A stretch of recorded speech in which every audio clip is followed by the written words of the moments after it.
Hello guys, welcome to logo tales by Ankit. आज मैं आपसे मेडिकल का एक्सपीरियंस शेयर करूंगा अपने फ्रेंड का। तो उसका जो मेडिकल था वो कोटा पे हुआ था। और कोटा पे जो हॉस्पिटल है जहाँ पर ये मेडिकल हो रहा है वो प्लेटफॉर्म नंबर 4 से 1 किलोमीटर लगभग की दूरी पे है। तो आप उसको मतलब कोई कन्वेंस में कोई प्रॉब्लम नहीं होगी, आप इजीली वहां तक पहुंच सकते हैं वहां पर स्टेशन पर उतरने के बाद। तो 20-20 स्टूडेंट्स को भेजा जा रहा था अलग अलग हॉस्पिटल्स पे। मतलब या 20 स्टूडेंट्स को कोटा भेजा गया था, 20 स्टूडेंट्स को आपका जबलपुर, 20 स्टूडेंट्स को भोपाल। तो जो 20 स्टूडेंट्स थे जो कोटा गए थे उनको 10-10 के ग्रुप में डिवाइड कर दिया था।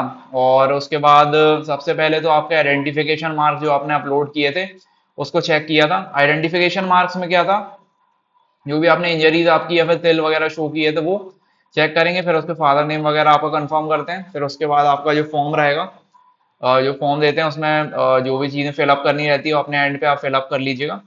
और जो बाकी चीज़ें रहेंगी वो आप फिल करेंगे टेस्ट के बाद, मतलब वो डॉक्टर खुद ही फिल करके देगा। फिर उसके बाद आपसे पूछा जाता है कि बेसिकली मतलब फॉर्म पे ही भरवाया जाता है कि कोई आपको सीरियस इंजरी तो नहीं हुई थी कभी लाइफ में, या फिर आपको कभी अस्थमा का अटैक, अस्थमा वगैरह की प्रॉब्लम तो नहीं है, हार्ट अटैक तो नहीं आया है, और कोई मेजर डिजीज तो नहीं है। फिर आपका सिग्नेचर और उसमें एक फोटो लगती है उस फॉर्म पे। ओके। फिर उसके बाद जो ग्रुप 1 था उसको विजन टेस्ट के लिए ले जाया गया था। विजन टेस्ट में आपका डिस्टेंस विजन देखा जाता है 6x6।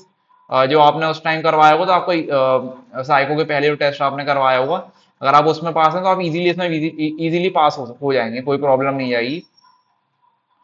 इस पे आपका मतलब जहां पर भी आपका टेस्ट होता है वहां पर लाइटिंग कंडीशन बहुत अच्छी रहती है, तो कोई भी प्रॉब्लम नहीं जानी है। फिर उसके बाद आपका रेड लाइट, येलो लाइट और ग्रीन लाइट का टेस्ट कराया जाएगा। फिर उसके बाद आपका कलर ब्लाइंडनेस का टेस्ट होता है, कलर विजन वाला।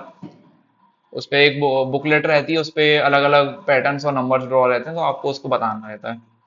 आपको जो डिस्टेंस विजन रहेगा उसमें आपका सी कट देखा जाएगा कि सी का जो कट है वो किस साइड, नॉर्थ डायरेक्शन पे, ईस्ट पे, वेस्ट पे, साउथ पे। ओके। तो फिर एक्सरे होगा, यूरिन टेस्ट होगा, ब्लड टेस्ट होगा। यूरिन टेस्ट में स्लिप दी जाती है, शायद वो पीएच वैल्यू वाली रहती है। फिर उसके बाद हाँ, जो एक्सरे होगा उसमें आपको कोई भी मेटेलिक ऑब्जेक्ट अपने पास में नहीं रखना है, वो उन लोग खैर बता देंगे वहां पर। फिर उसके बाद ईसीजी होगा, ब्लड प्रेशर वगैरह भी चेक होता है। तो आप जितना हो सके वहां पर अपने आप को काम रखिएगा। बाद पे ईसीजी होता, ईसीजी तो हो गया। उसके बाद आपका हाइड्रोसेल और पाइल्स का टेस्ट होता है, तो इसमें बेसिकली वो आपके कपड़े उतरवा के देखते हैं कि सब कुछ ठीक है कि नहीं। और आपसे जंपिंग वगैरह कराई जाएगी, सिटअप्स पढ़वाए जाएंगे, और रनिंग, थोड़ी बहुत रनिंग वगैरह करवा के देखते हैं भाई रूम के अंदर। तो बस इतना ही था, ज्यादा कुछ वहां पर ऐसा सीरियस होता नहीं है, तो आप अपने आप को जितना काम रखें उतना अच्छा है। ओके गाइस, जिन जिनका मेडिकल है उनके उनको all the best from my side. Much for watching.